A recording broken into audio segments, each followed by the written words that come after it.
1912 میں روس اور فرانس نے ایک معاہدہ کیا کہ اگر جرمنی یا آسٹریا جزیرہ نما بلقان کے معاملے پر روس کے ساتھ جنگ کریں گے تو فرانس روس کے ساتھ رہے گا۔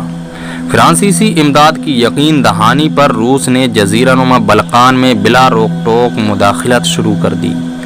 روس کے اکسانے پر بلقان کی 4 ریاستوں نے مشترکہ طور پر 1912 میں ایک خفیہ معاہدہ کیا۔ یہ ریاستیں یونان، بلغاریہ، مونٹی نیگرو اور سربیا تھیں۔ ترکی اس وقت کمزور ہو گیا تھا اور اندرونی انتشار سے گھرا ہوا تھا۔ بلقان ریاستوں کے معاہدے کا مقصد یہ تھا کہ ترکی سے لڑ کر یورپ سے ان کی حکمرانی کا خاتمہ کیا جائے۔ ان ریاستوں کی خاص طور پر مقدونیہ پر گہری نظر تھی، لہذا اس معاہدے میں یہ بھی واضح کیا گیا تھا کہ ترکی کی شکست کے بعد مقدونیہ کے علاقوں کو کس طرح تقسیم کیا جائے گا۔ یہ طے پایا کہ مقدونیہ کا بڑا حصہ بلغاریہ اور البانیہ سربیا کو دے دیا جائے گا۔ اس معاہدے کے بعد بلقان کی ریاستوں نے 17 اکتوبر 1912 کو بہانہ بنا کر ترکی کے خلاف اعلان جنگ کر دیا۔ ان ریاستوں نے کہا کہ مقدونیہ میں عیسائیوں کے خلاف بہت بڑا ظلم ہو رہا ہے، اس لیے وہ مقدونیہ کو ترکی کی مکروہ حکمرانی سے آزاد کرنا چاہتے ہیں۔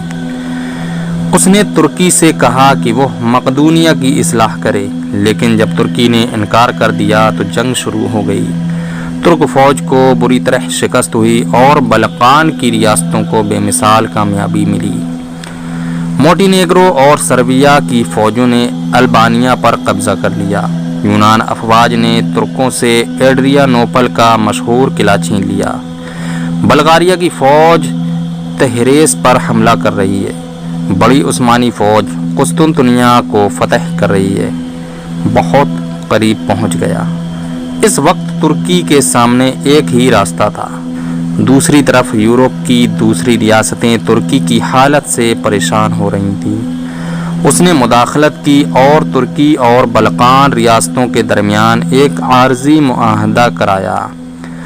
اس کے بعد دونوں فریقین کے نمائندے مستقل معاہدہ کرنے کے لیے لندن میں جمع ہوئے۔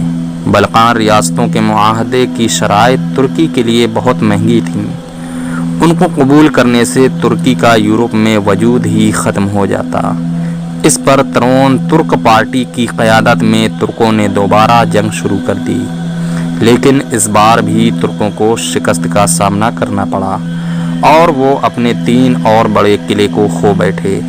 مایوس ہو کر ترکی کے سلطان نے ایک معاہدے کی تجویز پیش کی۔